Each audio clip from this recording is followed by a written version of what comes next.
I'll be reading Romans chapter 11, verses 11 to 24. Romans 11, 11 to 24. The Word of God says, "So I asked, did they stumble in order that they might fall? By no means. Rather, through their trespass, salvation has come to the Gentiles, so as to make Israel jealous. Now, if their trespass means riches for the world, and if their failure means riches for the Gentiles, how much more will their full inclusion mean? Now I am speaking to you Gentiles, inasmuch then as I am an apostle to the Gentiles, I magnify my ministry, in order somehow to make my fellow Jews jealous, and thus save some of them. For if the rejection means the reconciliation of the world, what will their acceptance mean but the life from the dead? If the dough offered as first fruits is holy, so is the whole lump. And if the root is holy, so are the branches. But if some of the branches were broken off, and you, although a wild olive shoot, were grafted in among the others, and now share in the nourishing root of the olive tree, do not be arrogant toward the branches. If you are, remember, it is not you who support the root, but the root that supports you. Then you will say, branches were broken off, so that I might be grafted in. That is true. They were broken off because of their unbelief, but you stand fast through faith. So you do not become proud, but fear. For if God did not spare the natural branches, neither will He spare you. Note then the kindness and the severity of God. Severity toward those who have fallen, but God's kindness to you, provided you continue in His kindness. Otherwise, you too will be cut off. And even they, if they do not continue in their unbelief, will be grafted in. For God has the power to graft them in again. For if you were cut off from what is by nature a wild olive tree, and grafted contrary to nature into a cultivated olive tree, how much more will these, the natural branches, be grafted back into their own olive tree? This is the word of God. Let's give this time to Pastor John for the preaching of God's word. Thank you very much, Mr. Lowell. Kabay papakamayon sa Ginoong niya pulong. Salamat kay nakabalik kami nga buhi. Nakabalik kami ni Mrs. ko nga buhi. Wala na kong paas ang eroplano sa kahawaan. Sa isa sa amon mga malawig nga paglupad sa kahanginan. Wala natabo sa amon, ang natabo sa American Regional Airlines sa Washington, D.C.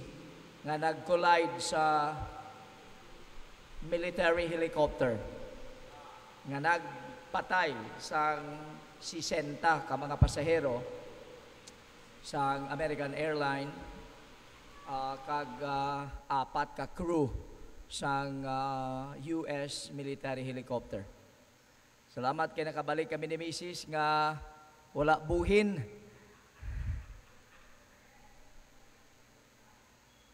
Dako nga pagpakamaayos ang Ginoo ang ginhatag sa inyo alagad, inyo mga alagad. Hindi akto bakasyon. It was not a vacation actually.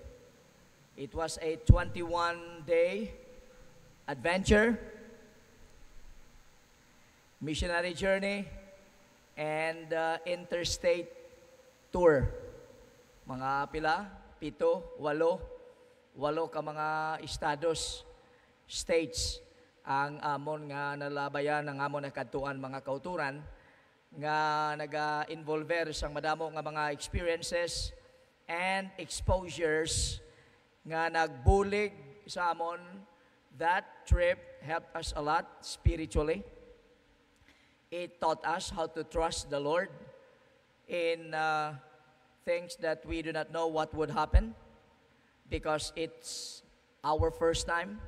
It was our first time to travel outside the Philippines nga muna kalawig sa Estados Unidos.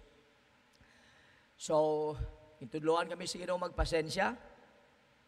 Intudluan kami sa Ginoo nga magsalig sa iya every step of the way. Hindi lang muna tagaan kita sang privilege and opportunity sa Ginoo nga makabantala sa iya pulong sa 3 ka mga American churches. Ang una sa College Park Baptist Church sa Cary, North Carolina. Ay ikaduwa sa Morningside Baptist Church sa South Carolina. Ay ikatatlo sa Lighthouse Baptist Church sa Delaware. Kapasalamat kita sa Ginoo. Sabi nyo, Pastor Harry, way labot nga ginatugnawan ka. Grabe ang tugnaw eh. Grabing tugnaw. Naka-experience kami for the first time sa snow, paghampang sa snow, paghikap sa snow, pag-enjoy sa snow sa Macon, Georgia. Sa Macon, Georgia, amo nang lugar nga sa diin si Pastor Jude Iguana kang iya family.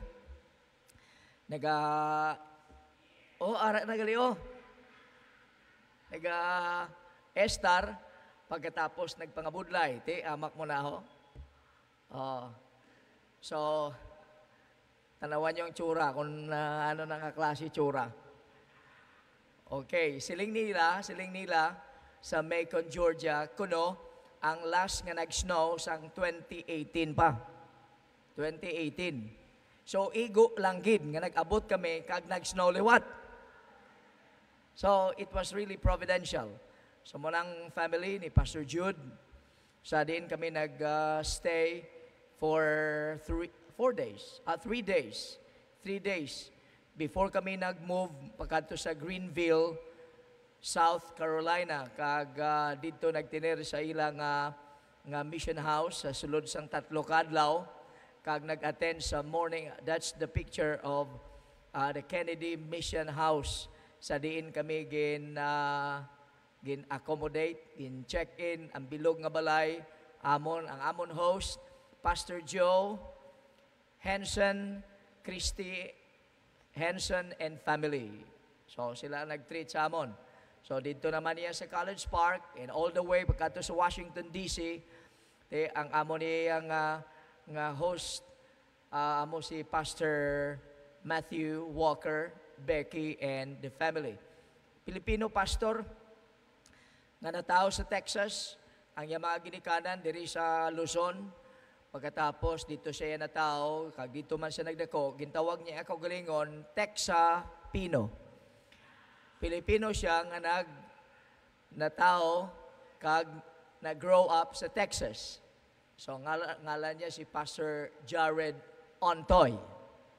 Siya ang assistant to the president sang Bob Jones University. So ang president sa Bob Jones University ang person seated beside me. Muna si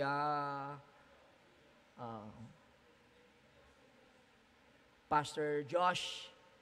Ang ngalan niya si Pastor Josh. So, muna. And then, of course, gintagaan kita sa pribileyo sa Ginoo nga makavisit sang Museum of the Bible sa Washington, D.C. So, manaming experiences mga kauturan, ang mga wala makita ninyo, nakita dito. Sa Museum of the Bible. Ang mga ginlaragway, ginlitrato, kung anong pangabuhi sa Cana, sa Galilee, mga buhi ni Jesus sa mason, o sa carpenter, ara dira. And then walk through kami the Bible, halin sa creation, pagkadto sa Old Testament, and then New Testament, halin sa Matthew, pagkadto sa Revelation.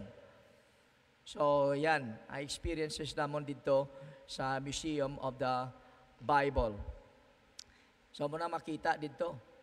Okay, ang mga na-discover, ang mga fragments sa sa Qumran, ara dira, Qumran Caves. So ara dira. Ang lalain nga mga translations sa Biblia, ara man nakita dira, kag ginpangita naton ang Hiligaynon. So may ara na complete nga translation sa Hiligaynon. Kag sa iban pa manuscripts o kon ang mga scrolls, no? Mga scrolls. So ara man makita dito sa Museum of the Bible. Damo pa, no? Damo pa nga mga experiences. Daw kululbaan kung magwali ka nga ang imo nga mga audience, mga kauturan, mga puti. Nagway ka siyang kilala maayo. Pero salamat sa Ginoo nga gamit man niya kita dito sa pagbantala sa iya pulong. So, amuning sa lighthouse.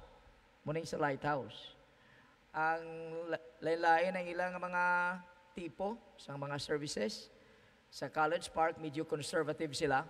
College Park, nagkakanta sila sa mga old-fashioned hymns. Ang kalabanan ginabasihan nila sa Majesty Hymnal sa College Park na. Paglabot naman sa Morningside, mixed. So mayara sila choir, hindi sa lighthouse. Mayara sila mga siguro 60 to 70 member choir. Kag ang nag-conduct ang amo mismo si Pastor Ontoy. Very gifted Filipino pastor, preacher, Pastor Ontoy. Okay, din naman, practice ni sang choir pagkatapos ng service dito sa Lighthouse Baptist Church. Ang ila practice niya after sa service, kung Domingo. Muna ila practice to, atong Sabado, dito wala silang practice Bado. Okay, practice nila, okay, may mga break, practice. Pagkatapos, sang service, practice. Puli, launa. Okay, amo na, member dira si Utod Sara Valiante. Okay, so muna mga experiences din patigayon sa Ginoo nga amon maangkon, no? Final day upod sa mga valientes, mabalik na kami sa Washington DC kag maglupad pagkadto sa Chicago. Halin sa Chicago, malupad pagkadto sa Hong Kong, pabalik sa Manila, pabalik sa Bacolod. So, amo na, sa aeroplano na. So, salamat sa inyong mga pagpangamuyo, mga kauturan. Salamat sa inyong pagsakdag. Salamat sa inyong pagkalipay, kaupod namon. Damo kami sa hindi mga malipatan, di namon masugid ang tanan. Pero, at tanan, mga pagpakamayo, ginhatag siyang Ginoo, kag bangod sina, dalayawon ng Ginoo. Manami, mga kauturan, kay every time nga may privilege and opportunity kita to preach, ma-present nato nanay kung ano ang ginahimo sa Ginoo diri sa aton sa Bacolod, diri sa Maranatha Baptist Church, diri sa Negros Occidental. So we presented pictures na nagapakita sang kung anong ginahimo sa Ginoo diri kaupod naton. So amo gina kadawalin, then we were given the opportunity to reconnect with the Christian Aid Mission. Ayban sa inyo, kay balo sina. During the early days of Maranatha Baptist Church, si the late Pastor Samuel Irving Colinco Sr., nag-establish ang Maranatha Gospel Fellowship, nga muna ang naga-represent sa aton dito sa Christian Aid Mission, nga naging supporting agency sa mga baluhaton diri nga gintugyan anay sa kay Pastor Samuel Irving Colinco Sr.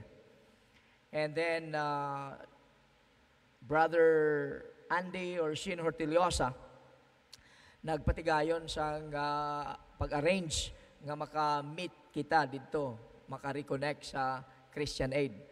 And that was really good. No? Kabay pa kung tani nga magmangin mabinungahon o kung magdala sang dako naman nga bunga ang aton meeting with the director of the international missions sa Christian Aid Mission.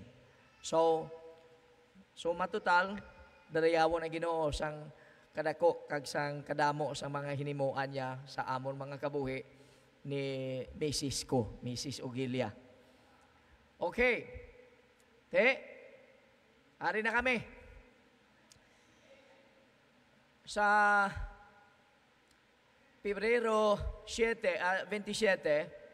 hasta sa March 7, before sa aton anniversary sa March 9, gintagaan naman kita sa another privilege to be part of the missions conference at Harvest Baptist Church and Harvest Baptist Bible College in Guam.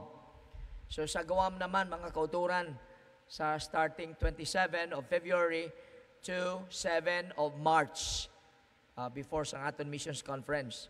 So muna man na ang ginprepara sa Ginoo para sa aton. Anyway, happy birthday to Manang Elnora. Please stand. Happy birthday to you. Sang nagligad, si Utod, sang Thursday, Utod Sara Vio, nangin senior citizen, Utod Sara. And dual citizen na si Utod Sara. Kuha na siya, PWD, person with discount. Utod Sara. Alright, may bisita kita from Amazing Baptist Church, Tampakan, ano na gani? South Cotabato. Helen Moeller. Didn't see Helen. Where's Helen? Yes. And Christina Aguliana. Christina, yes ma'am. Thank you very much. We are happy to have you with us this morning here at Maranatha Baptist Church. Kag nasiplatan ko, dugay na ning ginagkaidlawan ta, Pastor Lenny and Marjorie Fontecha. Alright. Alin pa ni sila sa ano ka mo nagabot? Alin sa Dominican Republic? Sang 3? 20? Asan January? O kung sining February? Sige. Thank you very much. Salamat sang kaayo sa Diyos sa kabuhi sining aton nga mga isig ka mga monog pangabudlay nga gintagaan sa Ginoo sang assignment sa luwas ang pungsod sa Haiti kag sa Dominican Republic. Ang sitwasyon, ang political situation sa Haiti daw hindi pagid maayo. Hindi pagid maayo hasta karon, very troublesome, very challenging ang mission work sa Haiti. So let's continue to pray for them. Padayon kita sa pagpangamuyo para sa ila. All right, let's pray. Dear God, our gracious, loving Heavenly Father, thank you so much. Salamat gid sa imo paghatag sa amon sa pribilehiyo nga makatipon sa siningaga, makasimba sa imo sa espiritu kag sa kamaturan, makadayaw, makaangkon sang kaygunan nga madayaw ni namon ikaw sing tingob as a people redeemed by the blood of the Lamb. Nagapasalamat kami sa pribilehiyo nga makapangalagad nga may kalipay halin sa amon tagipusoon, makapamati, makapamalandong, mapakaon, paagi sa pagbantala sa imupulong, pagwali sa imupulong sa siningaga. And so we pray that you will open our minds and that you will touch our hearts and that you will transform our lives into the likeness of your Son and our Savior, the Lord Jesus Christ. We pray that you will cleanse our minds from everything that would, anything that would be a hindrance or an obstacle. Kabay pa nga, we will be able to concentrate, to focus on what you have for us today from your very word. In Jesus' name we pray. Amen. Let's be reminded that Romans chapter 9 up to chapter 11 is a parenthetical passage in the book of Romans. And let us also be reminded that the primary audience here in these chapters were the Jewish people. So the Apostle Paul was talking to the ethnic Jews, Israel as a nation. And so let us also be reminded that these chapters have to do on God's special dealings with ethnic Israel. So that's the emphasis here. And that is the one of the very important parts of the book written by the Apostle Paul. In chapter 9, let's remember that the Apostle Paul glorified God for his past favor in sovereignly choosing Israel as his chosen nation, as his special people. Chapter 9. In chapter 10, si Apostol Pablo nagapresentar mga kauturan sa present status ng Israel, ang ila transgression, ang ila pag-refuse sa pag-responder sa provision sa Diyos sa kay Kristo na nungod sa pagkamatarong kag sa kaluwasan. So Jesus or the Apostle Paul spoke about that. The present refusal of Israel to respond positively to God's provision of the Lord Jesus Christ. In chapter 11, inpahayag ni Apostol Pablo mga kauturan kung ano ang plano sa Diyos para sa Israel. His future plan. So the past dealings, chapter 9, the present status of Israel in chapter 10, and the future plans of God for Israel, that is in chapter 11. And when that plan is accomplished, God will be able to what? Fully vindicate His promises, and He will fully vindicate His righteousness sa ilabinigid sa kangtanan sa kangtanan sang nasyon sang Israel. So ining kapitulo ini nagapamatuod nga ang Diyos may futuro para sa Israel. God has a future for ethnic Israel, and that's the emphasis in verse 1 up to verse 10 of this chapter. So, kung imo lang taon mga kauturan sa kaimtangan sa Israel, it is as if that God has set them aside as a nation. Daw ginpahigad sila sa Diyos sa iya plano as a nation. Well, that is only for a time being. That is only temporary. That is not permanent. Otherwise, kung ang Diyos nag-set aside sa ila, that will not be in keeping with His long-range goal for the Jewish people. May ara siya future para sa ila. Again, that's not permanent sa bayan sa Diyos. Otherwise, that would be tantamount to the cancellation of the promises that He made to Abraham, to Isaac, and Jacob, and to his seed. Ang mga saad yan is very solemn, and they are unconditional. Mga garantiya nga wala sang kondisyon, mga kauturan. Ang butsilingon, sa malipot nga tinaga, God has not forgotten His promises to His people Israel. And God does not conceal those promises. He is merely postponing the fulfillment of those promises. He has a future for them. Now, as the Apostle Paul talks about these things concerning God's dealings with His people Israel, here in the passage that Pastor Lowell read, the Apostle Paul has some important message for the Gentiles. So, dara kita magsulod because we are non-Jews. Hindi kita yung mga Hudiyo, bisan ang sa tubangan ninyo, pwede makonsider nga Jew. Point out ni Apostol Pablo mga kauturan, ang present status sa Israel, kag kung ano ang benepisyo sini sa mga Gentiles. Anong immediate benefits for the Gentile nations, including the Filipinos, including us.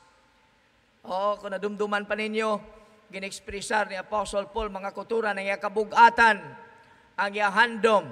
He shared His burden for them, and His continued desire for Israel to be saved. Dapat amo man ganing aton handom mga kauturan sa aton nga mga isig ka mga Pilipino. As I share one time to the American people at Morningside, ang amon pangamuyo nga ang Dios magluwas pagid sa madamo pa nga mga Amerikano. Kasubong ang Dios magluwas pagid sa madamo pa nga mga Pilipino. Ang pangamuyo ni Pablo nga madamo pagid nga mga Hudiyo ang makaangkon sang kaluwasan. Why? Because Paul is keenly aware kung ano ang plano sa Diyos sa Israel, kag kung ano ang plano sa Diyos sa Iglesia, ano ang plano sa Diyos sa mga Hintil. So there is that direct correlation sa dealings sa Diyos with the Gentiles and His dealings with the Jews. May ara direkta nga kaangtanan mga kauturan. Hindi lang niya nga daw natabuan lang or aksidente lang o random event lang nga wala gina-expect sa Diyos. No. Ini nga nagkakatabo karon are within the sovereign plan of God for man's redemption. So, ini nga passage bisan ginsulat sa mga Hudiyo, even though this was written primarily to the Jews, may application para sa aton mga kauturan. And this should prove to be very beneficial and very relevant for us today as they describe the dealings of God with all humanity, Hudiyo man o kon Hentil, Jews and Gentiles alike. So this morning, let's talk about God's gracious plan for the Jews and the Gentiles. So ari kita rin nakasulod mga kauturan. The gospel ministry, the mission work is here included in this passage because we're talking about God's gracious plan of redemption for the Jews and for the Gentiles. So, duwa ni ka partida, duwa ka bahin, and we will just study the first part this morning. Let's first study the very reason for Israel's temporary rejection of their Messiah. The very reason for Israel's temporary rejection of God's provision for man's redemption. So verse 11 hasta lang sa verse 15. Siling ni Pablo sa verse 11, I say then, ginasiling ko sa inyo, siling niya sa mga Kristohanon, dito sa Roma nga wala pagani niya nakita at this time when this book was written. Siling nga, have they stumbled that they should fall? Referring to the Jewish people. Sila bala na sandad nga hindi nagid makabangon? Have they stumbled that they should fall permanently? In other words, ang iya sabat mga kauturan, be ginoito. God forbid. May it never be. Far from it. Certainly not. Malayo ina ang mga katawan sa Israel. Hindi nga nasandad pagkatapos magpabili na lang sa pagkasandad, kag wala na sang tsansa nga ma-restore, wala na sang tsansa nga ma-revive, wala na sang tsansa nga makapasag-uli pa sa Diyos, kag ang mga saad sa Diyos, the promises of God will be fulfilled. Anong siling niya? Verse, but rather, through their fall, their transgression, their trespass, what's the main trespass here? Sa mga Hudiyo, the rejection of the Son, the rejection of the Messiah, the rejection of God's provision. But rather, through their fall, their transgression, salvation is come unto the Gentiles for to provoke them to jealousy. So, that's the fact. The people of Israel refused to come to the Lord Jesus Christ. They did not accept Him as their Messiah. That's the fact that no one can deny. Wala gid mga kauturan sa maka-deny sila. And this is the prediction. What happened to them, their present status, their present rejection of the Messiah is in keeping with the promise or the prophecy mentioned by the psalmist in Psalm 69. Psalm 69,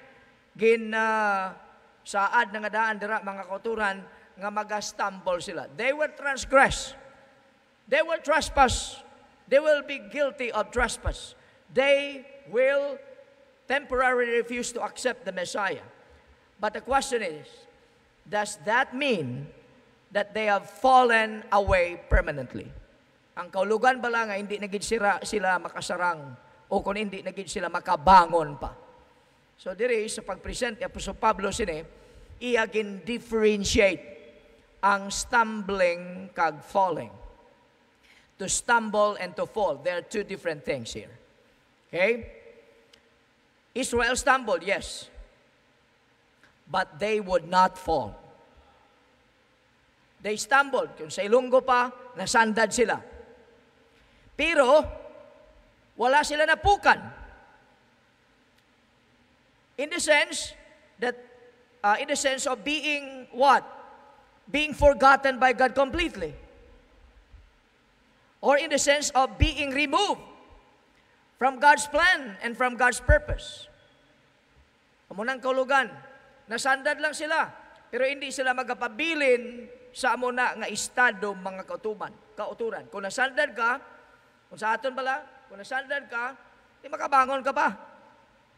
Pero kung nasandad ka, pagkatapos na igong imuulo sa bato, wala ka na chance magbangon mahuya ka na. Mahuya ka na. Kay, mutsilingon, bugras ng orango sa imo ilong. By the way, please pray with us, no, with me, sa kay Utod Steven de los Santos, no. He met a motorcycle accident last night sa Binalbagan. Ara siya subong sa Riverside, no. Ara siya subong sa Riverside, inatagaan sang nagakaigo nga medical attention. Stephen de los Santos, anak ni Pastor Steve de los Santos. So let's pray for him. So there's a kind of stumbling nga temporary lang. Makabangon ka pa. Pero may araman falling nga wala na, permanente na.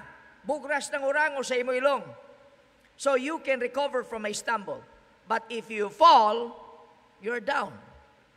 So the question is Israel as a nation down? Nga wala na chance ka makarecover? Sabat ni Pablo, certainly not. Far from it. Mi ginoito. God forbid. So ginapahayag sa aton mga kauturan ni Apostol Pablo ang sovereign plan of God. God is still working through a remnant. May ara pa as a nation, but the majority of the Jewish people, they've rejected the Messiah. They've rejected the Lord as if daw wala na bala chance nga ma-restore.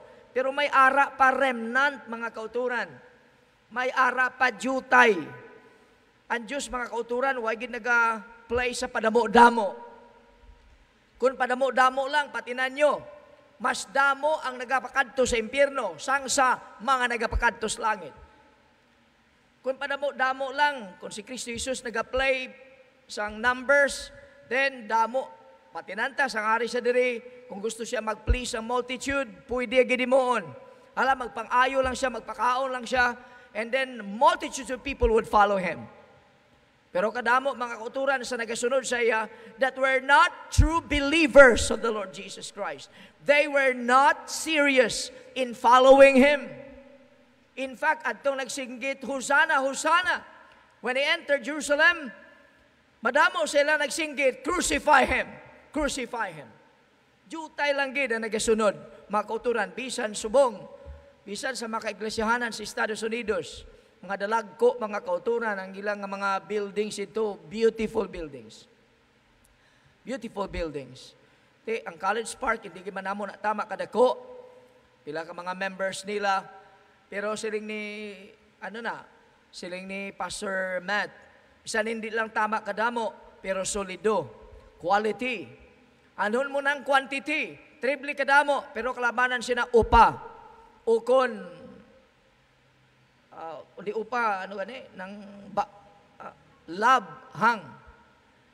Tears. Morningside, triple kadamo, may ara sila tatlo ka mga services. French, Spanish, and then English. Kag kunhapon, may ara sila mga community fellowships, lain-laing mga lugar. Ay hindi ma-attend sa evening service at 5 o'clock. Muna, dito sa Lighthouse, kay isa na lang.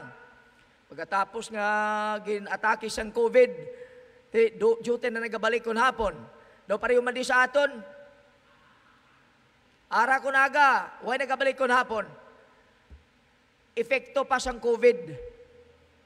Epekto pa sang COVID, as if ara pang COVID. Kag iban daw wala pa naka-get over. Iban, kontento na lang mag-attend online. Bro, kabalo ka mo mga kauturan, kung tanin, diskubrihan nyo kung anong differences sang physical attendance sang sa online attendance. Kabay pa nakita nyo na, kag hindi ka mo magkontento nga magpungko lang sa tubangan sa television o kung sa inyong laptop o kung sa inyong cellphone. Pagkatapos pwede ka magpungko 5 minutes. Pagkatapos after that, makadto ka sa lababo, maghimos o kung ano, hindi ka nag-pay attention, huwag ka nag-concentrate.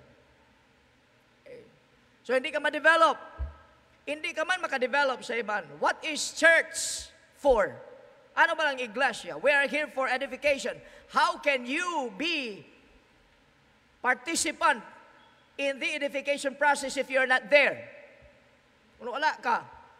Kaya mo na nga damo sa mga Kristohanon nga mga anemic, damo sa mga lethargic, damo sa mga Kristohanon nga palaroy-laroy, wala commitment, wala dedication, wala pagigugma, wala passion. When they develop, amuning mga bagay-bagay nga kinahanglan i-develop naton sa aton tunga bilang iglesia ni Kristo. Well, muna, majority of the people of Israel rejected the Messiah, but they're not lost forever.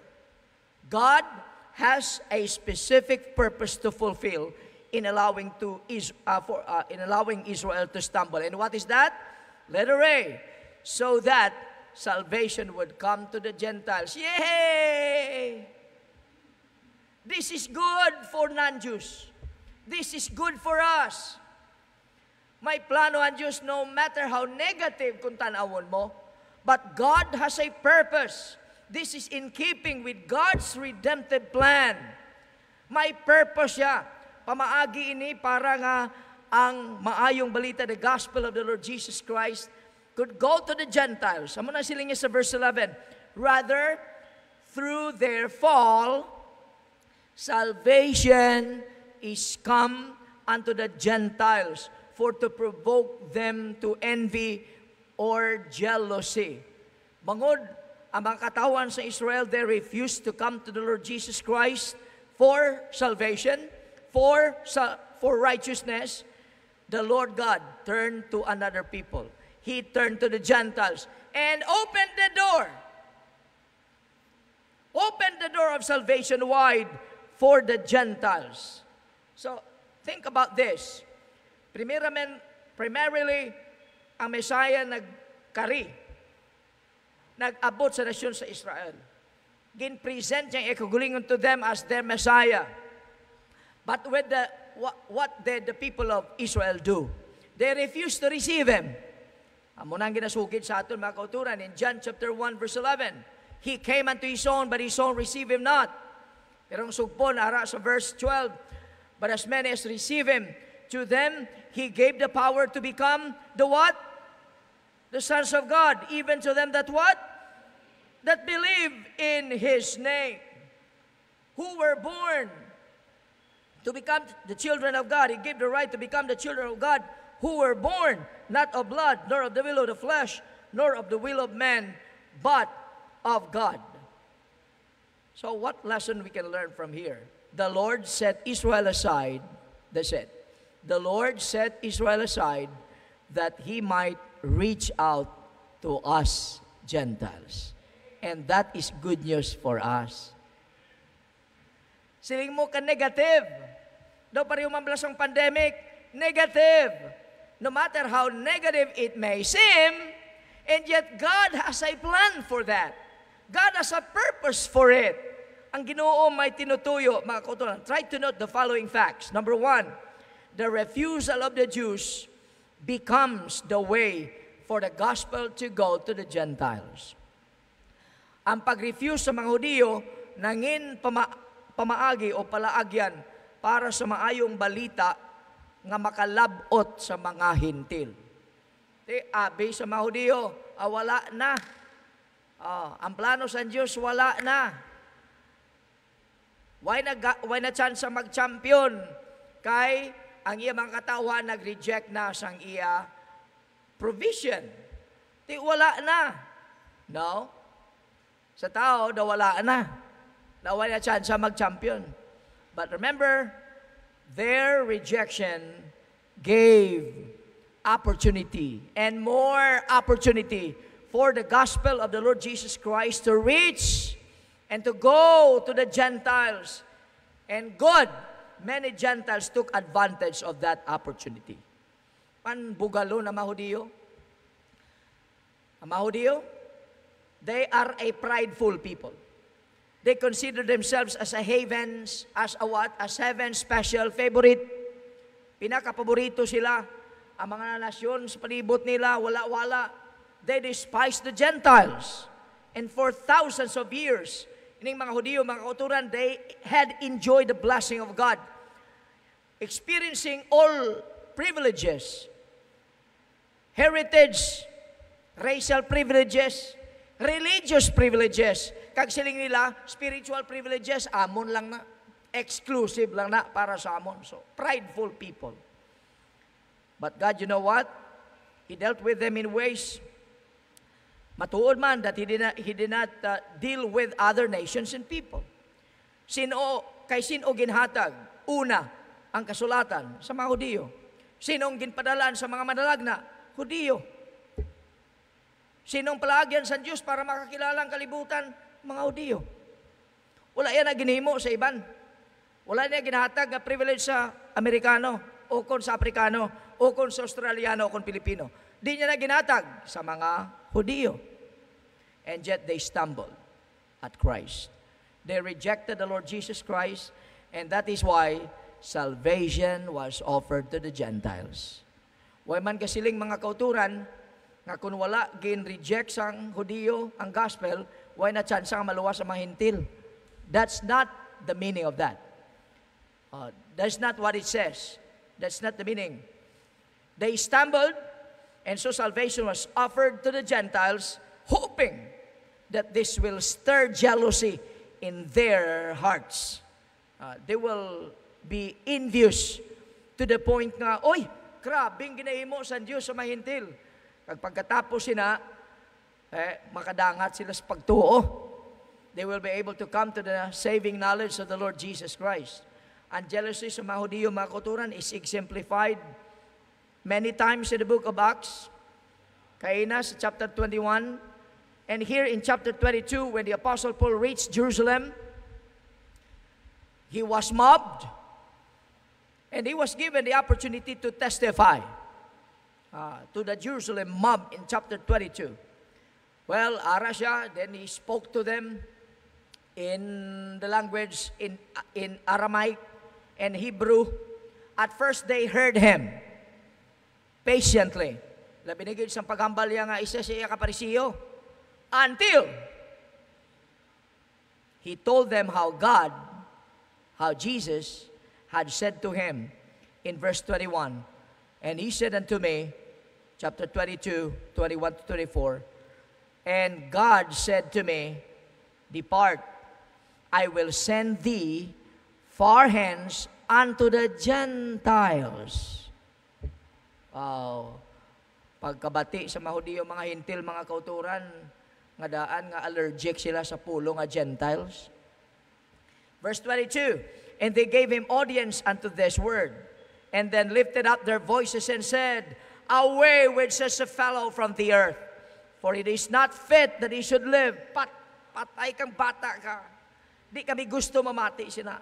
And as they cried out, cast off their clothes, threw dust into the air, the chief captain commanded him to be brought into the castle, and bade that he should be examined by scourging, inanod pa, that he might know wherefore they cried so against him.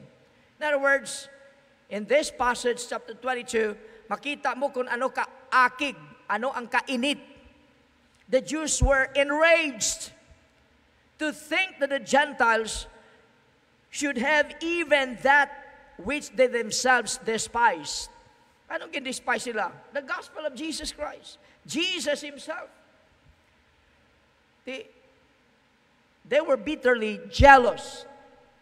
Hindi sila gusto nga makaangkon sa pagpakamaayo ang mga Gentiles. Gusto nila kung pagpakamaayong paghambalan halin sa Diyos, bangod sa iya covenant, sa kay Abraham, kay Isaac, kay Jacob, sila lang na, exclusive lang.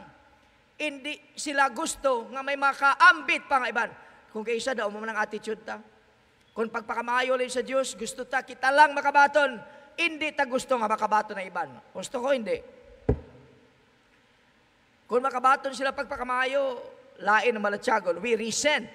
Tiyan mo ni, mga Hudiyo, they resented any extension of religious privilege to the Gentiles. But you know what? Paul, with all confidence, believed that God would use that feeling of jealousy and envy and that zeal for him to lead the Jews to repentance, to lead them to their salvation. Amo nang ginaasa mga kauturan, ginalaom ni Apostol Pablo that they will see what God is doing for the Gentiles. Kung makita nila, they will eventually want the same blessing for themselves. And what blessing is that? The blessing of the righteousness of God by faith in Christ alone.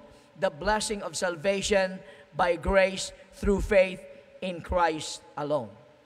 Sabi niyo, ari ay, lesson para sa aton. Ang aton mga kabuhi, our lives ought to create a genuine thirst and longing for the things of God in the people around us. Sabi niyo mga kauturan, if the people around us see how God has blessed us, they will ask questions. They will be curious. Oh, what's the secret? What's the key? That you are enjoying such a blessing that we have never enjoyed. We have never received in life. Anong matabo? Anong matabo? Mamangkot sila kung paano kita nakabaton sa pagpakamaayo, sa pagbago sa kabuhi. A life that has been transformed by the grace of God. A life that has been given the privilege of unconditional, eternal, secure forgiveness of our sins. The salvation and the gift of eternal life. Mamangkot ang mga tao, paano na natabo? Kundi ikaw, gintagahan sa opportunity nga makasugid, amo ni. May manuluwas ka napatay sa krus ng Kalbaryo. Ang iya pagpanginmatay, amo ang liabe, amo ang solusyon, amo lang ang pamaagi, the only provision that God gave for you to be forgiven of your sins and for you to secure eternal life by faith in Him alone. Kundi mo na, siling ni Jesus Christ in Matthew 5:13-16, ano bala kung Kristohanon kita? Mga kapawa sa duta, we're the light of the world, we're the salt of the earth. Kita dapat mga kauturan ang magdala sang taste sa mga tao ay amo gali na ang kahulugan kung ikaw anak sa Diyos, ikaw kabahin sa iganarian, ay kung ikaw tinubos niya. That's the first. Let's proceed to the second. The result of the Jews' rejection was a blessing for the Gentiles. The result of the rejection by the Jews became a blessing for the non-Jews. Pagpakamaayo sa mga Hintil. Look at verse 12 and verse 13.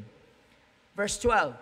Now, if the fall of them be riches of the world, and the diminishing of them the riches of the Gentiles, how much more their fullness?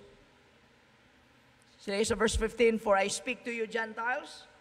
Klaro kung anong pagtawag ni Pablo sa mga pagtawag alin sa kay Kristo. For I speak to you Gentiles, inasmuch as I am the apostle of the Gentiles. I magnify mine office. Manami, mga kauturan, ang rendering sa Reformation Bible na nungod sina. Verse 12, siling diri, chapter 11, and verse 12. Now, if the trespass or the transgression means riches for the world, inang riches na, hindi na material riches. Hindi na monetary riches. Hindi na financial riches. Spiritual riches. Kung ang pagkapukan, ang pagtransgress, ang pag-refuse ng Israel as an ethnic nation, nagkakahulugan, kamanggaran para sa kalibutan, the world of the Gentiles. Kamanggaran kung ang kaluwasan, ang pagpatawad sa sala, ang pagambalan, spiritual riches. Siling niya, kung na muna, then, anong siling niya? And if their failure means riches for the Gentiles, how much more will their full inclusion mean? Kung ang ila pagrebelde, gani, mga kauturan, nagresulta sa pagpakamaayo sa mga Hintil, daw ano pagid kung nagtuo sila. Daw ano pagid kung nag-restore sila. Ano pagid nga pagpakamaayo ang madala sini sa kalibutan. So, the Apostle Paul is reminding those who were listening to him, the Jews and the Gentiles alike, concerning the results of the Jews' rejection of the Messiah.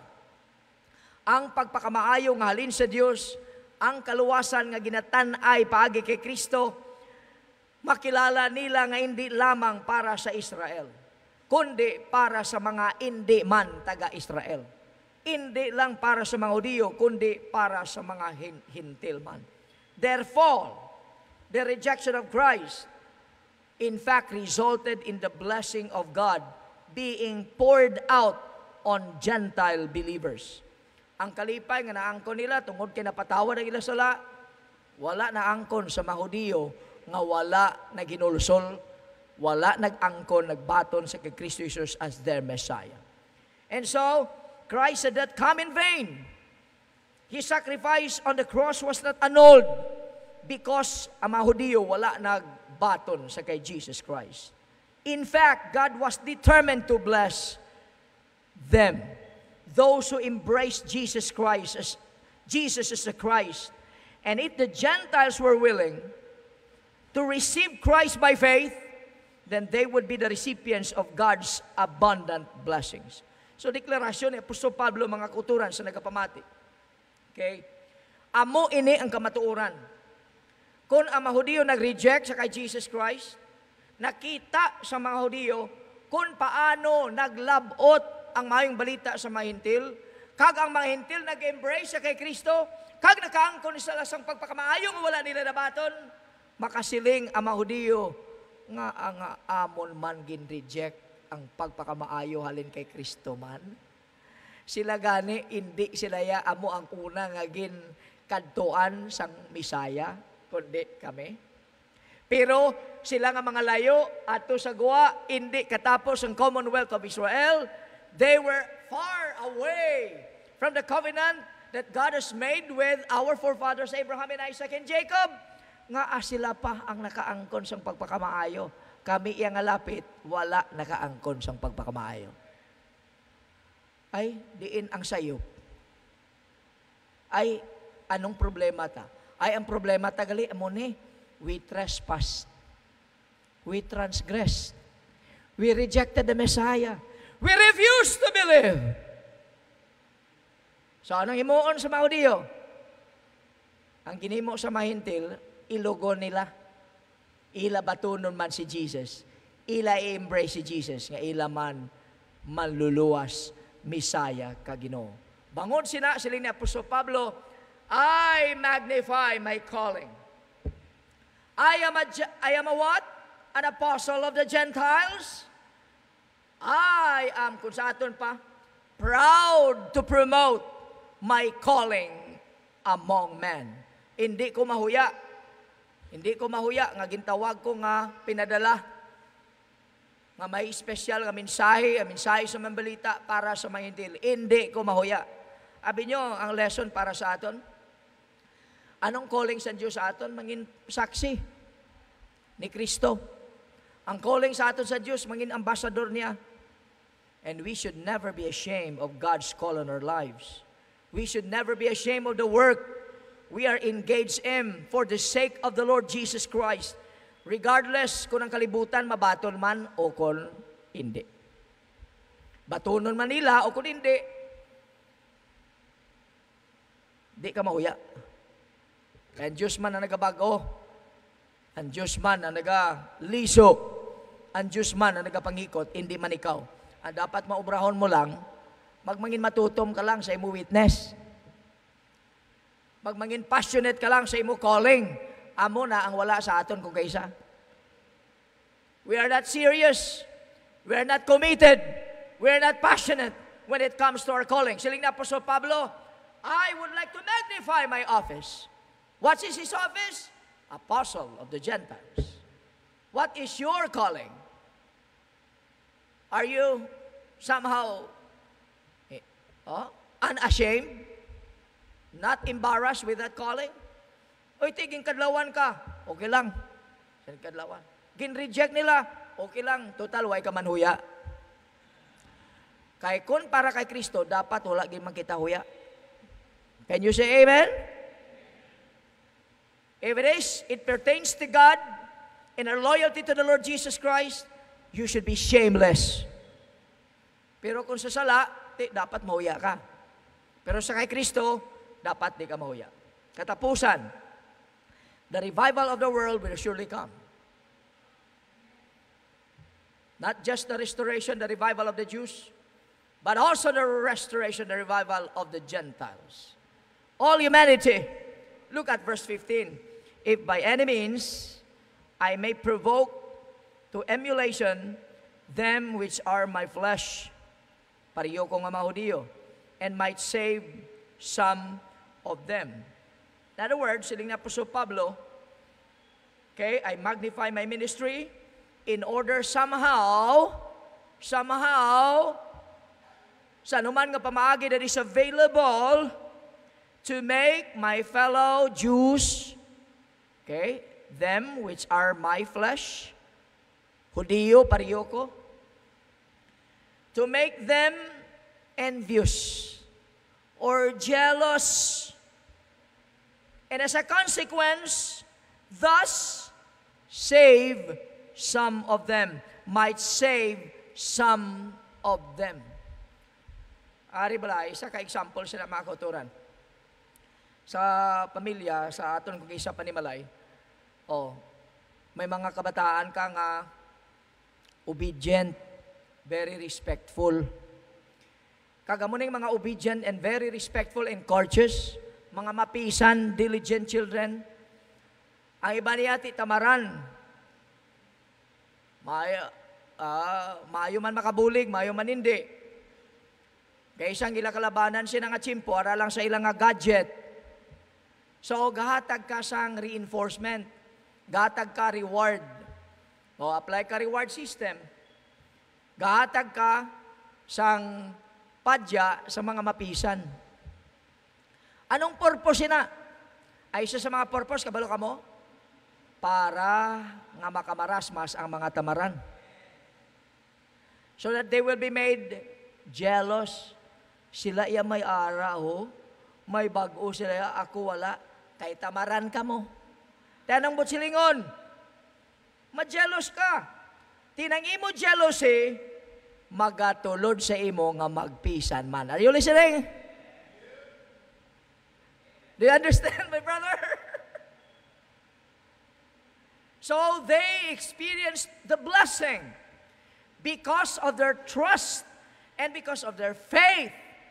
Because they didn't do what they did, refusing the provision of God, rejecting the Lord Jesus Christ. And now those who accepted Jesus Christ were able to receive the abundant blessings coming from God. Siling ni Pablo, anuman nga pamaagi nga available, gamiton ko na just to reach the Jews for Christ. Just to make them jealous, and eventually makarealisar sila, and they will come to the saving faith. Saving faith, saving knowledge of the Lord Jesus Christ. So, do pariyo sa gasiling, okay, I could reach the Gentiles for Christ. And I could just reach the Gentiles for Christ, and by so doing, provoke the Jews to jealousy to do the same, then I am willing to use any approach that is available. And an approach that works. ang approach nga naga-work, effective and efficient. Ikabalo si Pablo, mga kauturan, that since salvation is being preached to the Gentiles, and that many Gentiles are coming to know God through the gospel of the grace of God, by doing so, iya nga mapakilala sa mga Hudiyo, kinanglanon manggali namon nga makabaton sa mga pagpakamaayo nga ginabaton sa mahintil. So in verse 15, his thinking is that if the Jew being rejected can bring men to Christ, kung ang mga Hudiyo nga gin-reject, sa ila rejection, makadala sang kaluwasan sa madamo nga mga hintil, what would happen if the Jew was saved? What would happen? Ang siling niya sa verse 15, for if the casting away of them be the reconciling of the world, what shall the receiving of them be? But life from the dead. Anong ginasiling niya? Kung ang stubbornness, ang jealousy, rebellion sa mga Hudiyo, nagdala sang tuman kadamo nga manggad spiritual para sa mga hintil, ba daw mas ano pagid kung ang mga Hudiyo magtuo sa Mesaya, daw ano pagid kagrabe nga pagpakamaayo nga ma-experiensyahan sa bilog nga kalibutan. In other words, the restoration of the Jews and the reconciliation of the Gentiles would bring what? Ultimate revival to the world. Magadala mga kauturan sang ultimate revival to the world. What's the lesson here? The lesson is this: God has not lost sight of His ultimate goal.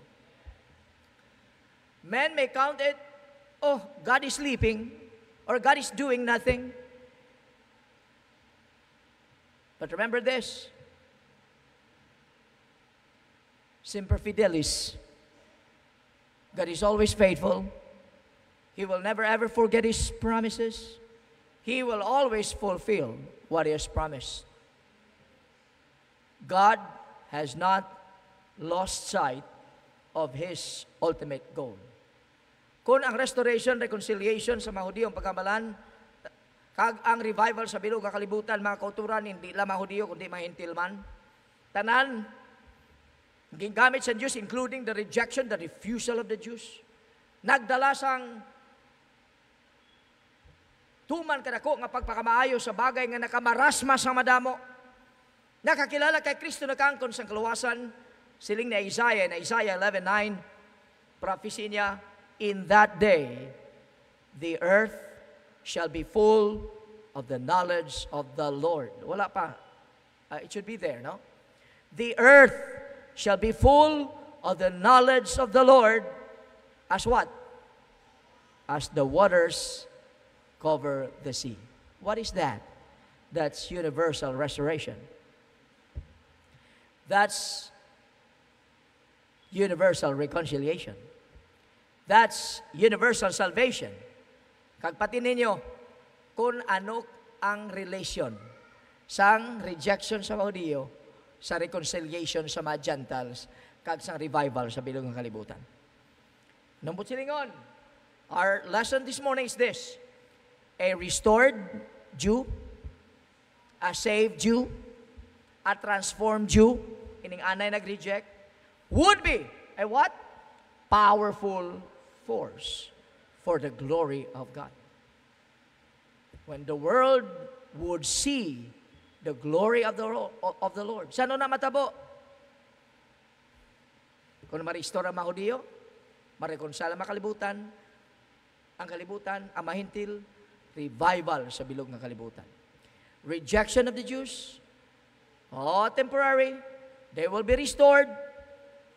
Ang ilang rejection, nakaangkon sa naghatag sang kigunan para sa mga hintil nga ma-reconcile, and eventually and ultimately, ang kalibutan makaangkon sang spiritual revival. And this is part of God's gracious plan of redemption for all humanity, the Jews and the Gentiles. Kunari ka sa siningaga, why ka para kakilala kay Kristo nga imo malaluwas, kabalo ka, nga kabahin ka?